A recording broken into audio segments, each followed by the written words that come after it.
आदिती कुठे?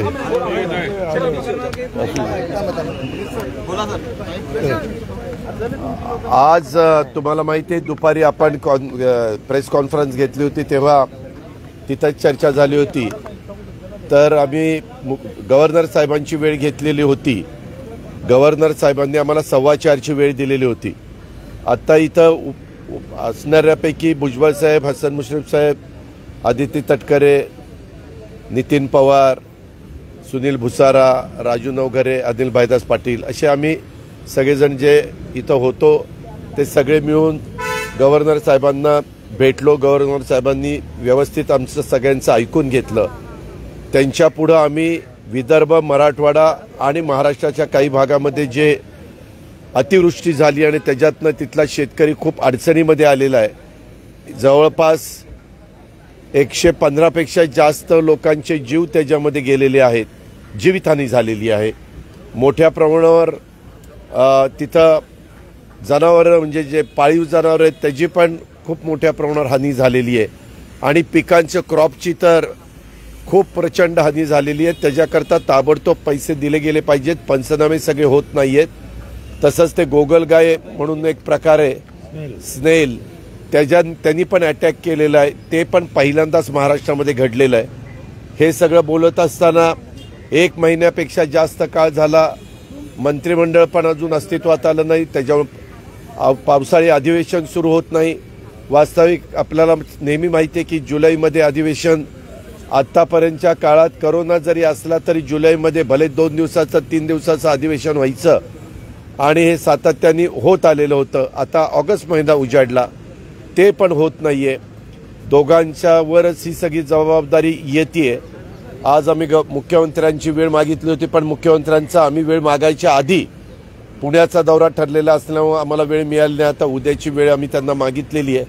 उपमुख्यमंत्रीची पण उद्याची वेळ मागितलेली आहे. कदाचित उद्या कॅबिनेट असण्याची शक्यता आहे. त्याच्यामुळे आम्हाला वेळ मिळेल असा आमचा अंदाज आहे. केंद्रीय टीम भारत सरकारची जी आपल्याला माहिती आहे, जर नैसर्गिक संकट आली, अतिवृष्टीचं, दुष्काळाचं, गारपिटीचं किंवा निसर्गासारखं चक्रीवादळांचं, तर केंद्रीय टीमला आपण पाचारण करतो, त्यांना बोलवतो. ते स्वतः आल्यानंतर सेंट्रलचा पण निधी मोठ्या प्रमाणावर जर त्याच्यामध्ये खूप मोठी गंभीरता असेल तर मिळू शकतो. परंतु अजून त्याही संदर्भामध्ये कुठं चर्चा होताना दिसत नाही. कुठलं स्टेटमेंट आहे नाही, कुठली माहिती नाही. आणि नंतर एकदा ते सगळं जमीन वगैरे पुन्हा पूर्वपदावर जर आली तर ते येऊन काय बघणार. आत्ता तातडीनं आले तर त्यांना कशी जमीन खरवडून गेली, कशी जमिनीच्या मधली पिकं ही सडून गेलीत, नासून गेलीत, कुजून गेलीत, कसं दुबार पेरणी काही शेतकऱ्यांना करावी लागली, कशी घरं पडलीत, कसं गावांचं आणि काही शहरांचं नुकसान झालंय, कसं रस्त्यातले ओढ्यावरचे ब्रिज, मग ते ग्रामविकास खात्याचे असतील, PWD खात्याचे असतील, ते वाहून गेलेत. तिथं जाण्याची पण कधी तुम्ही चॅनलवाले दाखवता की इथं जायची पण मुलींची गैरसोय होते. अशा प्रकारच्या सगळ्या परिस्थिती आहेत. त्या सगळ्या आम्ही सर्वांनी त्यांच्या लक्षामध्ये आणून दिल्या. निवेदन त्यांच्या हातामध्ये दिलं. त्यांनी सांगितलं की ठीक आहे, मी त्याच्या संदर्भात CMशी DCMशी त्या ठिकाणी बोलतो, त्यांच्या कानावर घालतो. महाराष्ट्रातला आज शेतकरी, शेतमजूर जो संकटात आहे, तो संकटातनं बाहेर काढण्याच्या करता सरकारने तातडीनं या सगळ्या गोष्टी करणं, अधिवेशन बोलवणं, ओला दुष्काळ जाहीर करणं, 75,000 रुपये खरीपाच्या पिकांना हेक्टरी मदत करणं, जे काही फळबाग आहेत त्यांना 1.5 लाख हेक्टरी मदत त्या ठिकाणी करणं आणि पुन्हा त्यांना रब्बीची पिकं घेण्यासारखी परिस्थिती निर्माण करणं, अशा सगळ्या गोष्टी आम्ही त्यांच्या निदर्शनास आणून दिल्या आणि त्याबद्दल आम्ही चर्चा केली. आणि मध्ये स्थगिती जी दिलेली होती, तर तातडीनं त्यावेळेस हे गेल्यानंतर जी कॅबिनेट झाली त्या कॅबिनेट पुरती स्थगिती दिली तर आम्ही समजू शकतो. म्हणजे 20 तारखेला एकनाथराव आमदार घेऊन गेले आणि कॅबिनेट मला वाटतं 22 का 25 तारखेला झाली का 23 तारखेला झाली. पण मागचे 2021चे 2022चे सुरुवातीचे म्हणजे मागच्या वर्षातले त्यालाही तुम्ही स्थगिती देता, ती पण कामं थांबवता. हे सरकार येतं सरकार जातं, म्हणून अशा पद्धतीनं विकास कामाला थांबवायचं. ते कुठल्या तरी भागामध्ये जनतेच्या करता चालू होतं, ते काही इंडिव्हिज्युअल कुणाच्या करता चालू नव्हतं. ह्या सगळ्या ज्या गोष्टी आहेत ह्या राज्याचे गव्हर्नर या नात्याने त्यांच्या पण निदर्शनास आणून देणं आम्हाला उचित वाटलं आणि म्हणून आम्ही त्यांना भेटायला वेळ मागितली आणि हे सगळं सांगितलं. राज्यपालांनी ह्या संदर्भामध्ये सगळं ऐकून घेतलं. मी माझ्या परीने सांगितलं, भुजबळ साहेबांनी सांगितलं, सगळ्यांनीच आपापल्या ट्रायबलला आता ह्या पावसाच्या काळामध्ये त्यांच्याकडं खाण्याच्या करता फार अडचणी असतात, त्यांच्याकडं पैसे नसतात, त्यांच्याकडं धान्य नसतं आणि त्याच्यामुळे मूलभूत गरजा जीवनावश्यक वस्तू ह्या पण त्यांना मिळाल्या पाहिजे. तर आपण त्यांना खावटी मदत देतो. पूर्वी कर्ज द्यायचे, आम्ही आमच्या काळात खावटी अनुदान दिलं. आम्ही ते काही परत घेतलं नाही, ते त्यांना द्यायचा निर्णय घेतला, ते दिलं. तसं आता जून गेला, जुलै गेला, आता ऑगस्ट महिना आहे आणि आता नितीन पवार, सुनील भुसारा हे देखील त्या भागाचं प्रतिनिधित्व करतात. त्यांचे मोठ्या प्रमाणावर मतदारसंघामध्ये ट्रायबल समाज राहतो. आमच्याही वेगवेगळ्यांच्या मतदारसंघात कमी अधिक प्रमाणामध्ये, आमच्या इथं जुन्नर, आंबेगाव, खेडच्या परिसरामध्ये, भुजबळ साहेबांच्या परिसरात थोडाफार, असं सगळ्यांच्या परिसरात कमी अधिक प्रमाणामध्ये असतात. तर त्यांनाही मदत झाली पाहिजे. तो तर गरीब वर्ग आहे. आम्ही ह्या गरीब वर्गाला, मध्यमवर्गीयाला जो त्रास होतो तो त्रास दूर करण्याच्या करता विरोधी पक्षाच्या वतीनं ह्या सगळ्या गोष्टी राज्यपाल महोदयांच्या लक्षामध्ये आणून देण्याच्या करता भेट घेतलेली होती. राज्यपाल महोदयांनी आम्ही जेवढा सगळं सांगत होतो ते अतिशय शांतपणे ऐकून घेतलं. त्यांनी सांगितलं की मी ह्याच्यामध्ये लक्ष घालतो आणि मी मुख्यमंत्री, उपमुख्यमंत्र्यांना पण ह्या सगळ्या गोष्टी लक्षामध्ये आणून देतो आणि त्यांना सांगतो. आता ते त्यांच्या परीनं त्या कशा पद्धतीनं त्यांच्या कानावर घालतील आणि त्याच्यात लवकर काही बदल होतील अशी आमची अपेक्षा आहे. गटाचे प्रवक्ते म्हणतायत 2-4 दिवसात आम्ही मंत्रिमंडळ विस्तार करू. घेऊ ना, करा ना. हे आम्ही महिनाभर ऐकतोय. ज्यावेळेस यांचं झालं त्याच्यानंतर आम्हाला वाटतं दिल्लीला जाऊन आले आता मंत्रिमंडळ विस्तार होईल, इकडे जाऊन आले मंत्रिमंडळ विस्तार होईल, पण तो होत नाही. ही तर काळ्या दगडावरची पांढरी रेघ आहे ना.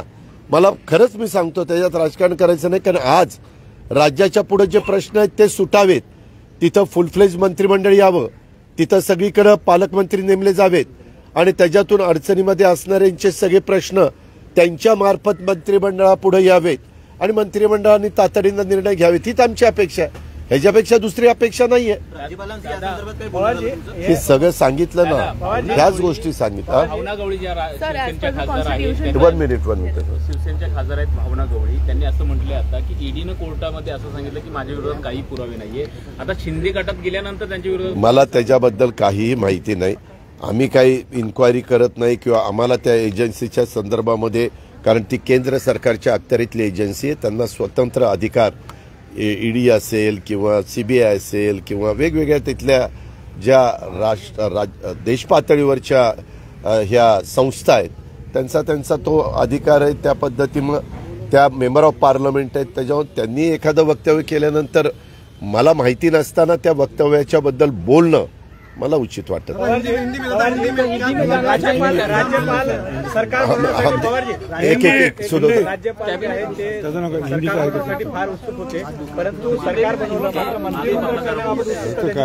मी त्याबद्दल त्यांच्या लक्षात आणून दिलेलं आहे आम्ही सर्वांनी की सर 1 महिना होऊन गेला परंतु अजून मंत्रिमंडळ पूर्णपणे तिथं झालं नाही, खातेवाटप झालं नाही.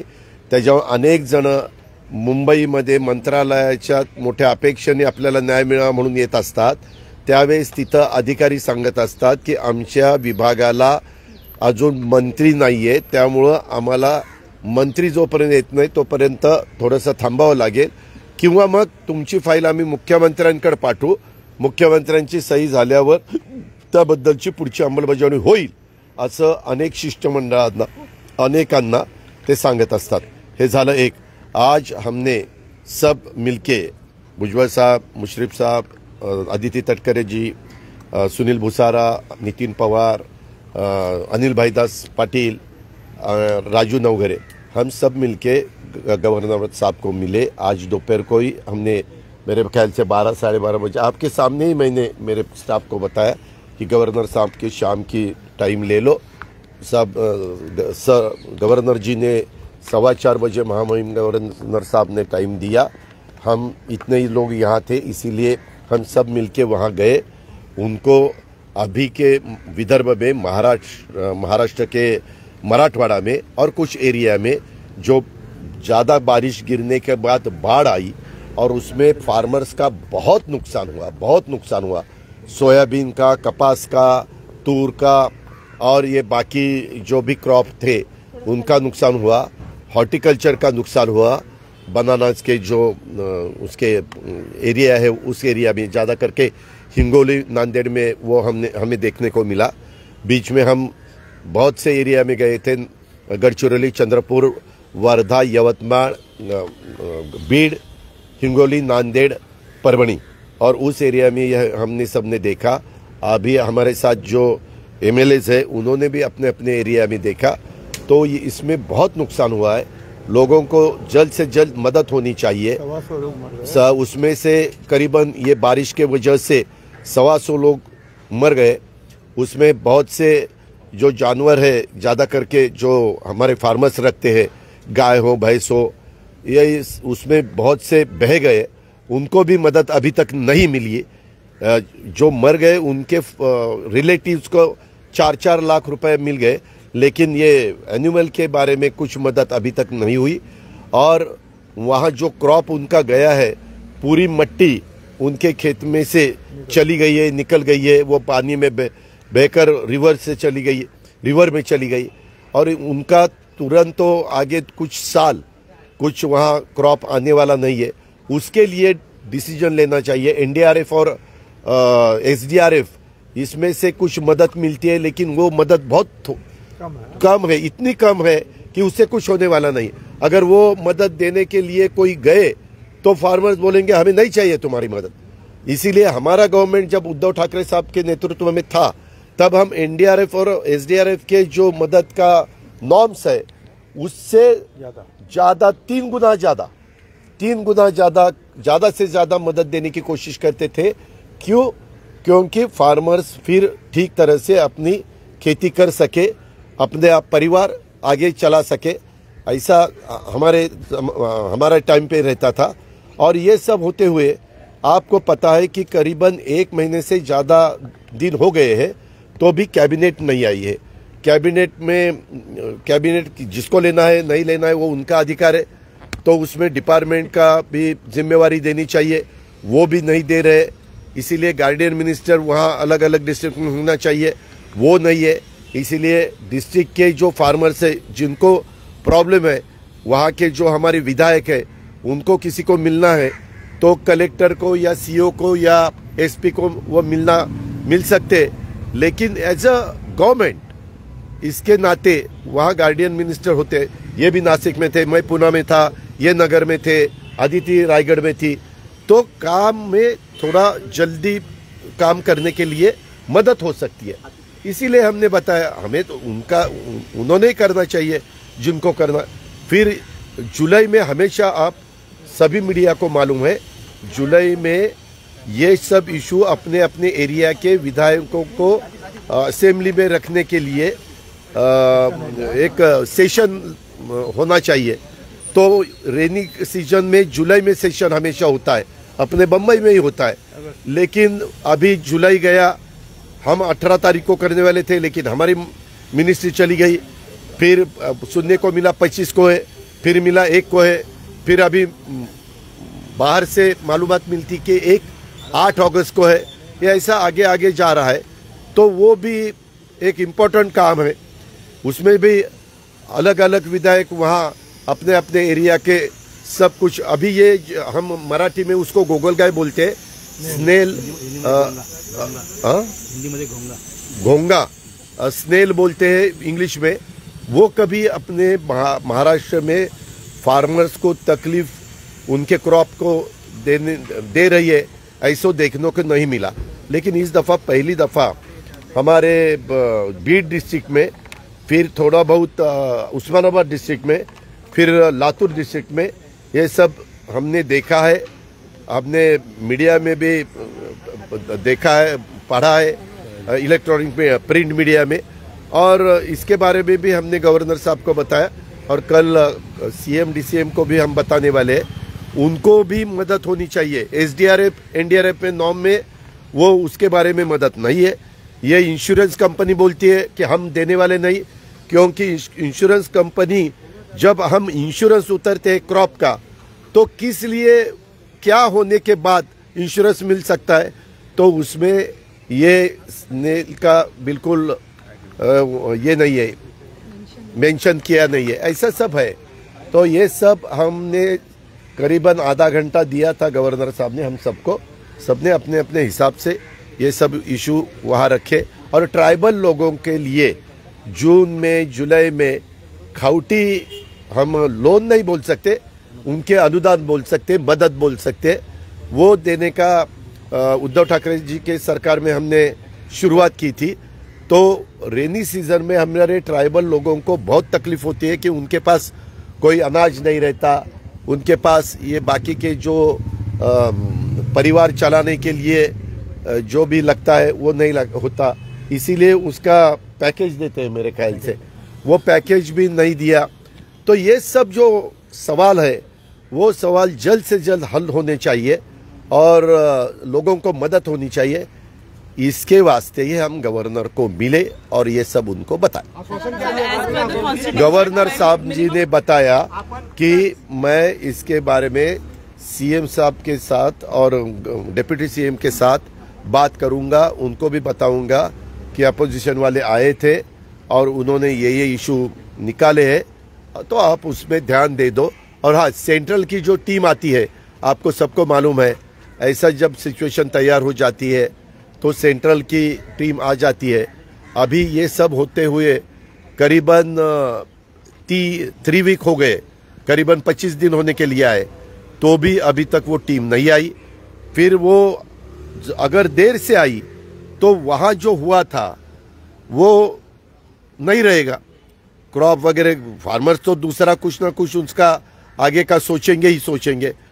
तो ये सब होते हुए वो भी सेंट्रल की टीम, उन्होंने अभी उनके नज़दीक वाले लोग ही सेंट्रल में, उन्होंने बताना चाहिए कि जल्द से जल्द टीम भेज दो, वो देखो, वहाँ से भी मदद होनी चाहिए, अपने स्टेट की तरफ से भी मदद होनी चाहिए, इंश्योरेंस कंपनी की तरफ से भी मदद होनी चाहिए। ऐसे सभी मदद मिलके ये हमारा जो गरीब फार्मर है, खेत मजदूर है, उसको तुरंत परिवार उनको आज चलाने के लिए वो उनको सपोर्ट मिलना चाहिए। Minimum 12 member cabinet is required. You also said in your PC that ये देखो किसी के तरफ से गलती हुई तो वो माफी मांगते हैं। अपने सुनो ना, अभी क्या वो महामहिम राज्यपाल है, उनके बारे में भी मैंने उसके स्टेटमेंट निकाला था, उन्होंने माफी मांगी है। अपनी महाराष्ट्र की संस्कृति, एक तो ऐसा नहीं बोलना चाहिए किसी ने, और बोलने के बाद, समझ में आने के बाद, माफी मांगने के बाद थोड़ा सा इशू हल हो सकता है, जरा माइंड हो सकता है, ऐसा आपको मालूम है? Sir, as per the constitution minimum 12 member. नहीं, उसके बारे में ये क्या है, गवर्नर साहब उसके बारे में देखेंगे, क्योंकि हम तो ये इशू, वैसा क्या हुआ है, आप बार बार वो 12 मेंबर करते, 12 मेंबर, लेकिन हमारे उद्धव ठाकरे साहब ने भी जब कैबिनेट, उन्होंने चीफ मिनिस्टर के नाते शपथ ली थी, तो उनके मिनिस्ट्री में भी वो पकड़ के 7 लोग थे, उसमें एक ही यहाँ है। ये 7 लोग, भुजबल साहब, जयंत पाटिल साहब, एकनाथ शिंदे साहब, सुभाष देसाई साहब और नितिन राउत साहब और बाला साहेब थोरात और खुद चीफ मिनिस्टर, ये 7 लोगों ने 1 महीने तक हुआ, उन्होंने तो नागपुर का सेशन पूरा किया। ये 7 लोगों ने डिसीजन लिया, पूरे महाराष्ट्र के फार्मर्स को वो कर्ज मुक्ति, कोई बोलते कर्ज माफी, कोई बोलते कर्ज मुक्ति, महात्मा फुले के नाम के वो कर्ज मुक्ति दी थी, वो डिसीजन उन्होंने लिया। बहुत सारे डिसीजन 1 महीने में उन्होंने लिए थे और उसका इम्प्लीमेंट वो किया था। और उसके बाद मेरे ख्याल से 1 महीने के बाद हमने मुशर्रफ साहब ने, अदिति ने, बाकी का पूरी मिनिस्ट्री 1 महीने के बाद आई थी, तो इसीलिए 12 के बारे में मैं क्या बता सकता हूँ। गवर्नमेंट क्लेम्स दैट नहीं, दे आर बराबर है, लेकिन like the MBA, that's why I asked you this. Okay, Devgiri बंगला तुम्हाला आता हे केलेला आहे, अलाउड करण्यात आलेला आहे, आपली विनंती मान्य केली आहे. विनंती मान्य केलेली आहे, तुम्ही काय सांगाल? नाही, त्याच्यामध्ये विनंती मान्य केली त्याबद्दल त्यांचा आभारी आहे. तर दुसरं काय सांगू. आम्हाला कॅबिनेट मिनिस्टर म्हणून कॅबिनेट मिनिस्टरचा दर्जा असतो. आपण सहसा बंगला मागितल्यानंतर ते देतात. मागच्या वेळेस विरोधी पक्षनेता म्हणून देवेंद्र फडणवीस साहेबांना सागर दिलेला होता. तसं यावेळेस मी रिक्वेस्ट केली. ते म्हणले की आम्ही बघतो. मी दोघांना रिक्वेस्ट केली आणि त्यांनी त्या ठिकाणी दिला. तो इश्यू महत्वाचा नाहीये. महत्वाचा इश्यू आहे शेतकऱ्यांचा. उगीच कारण नसताना लक्ष दुसऱ्या विचलित करू नका.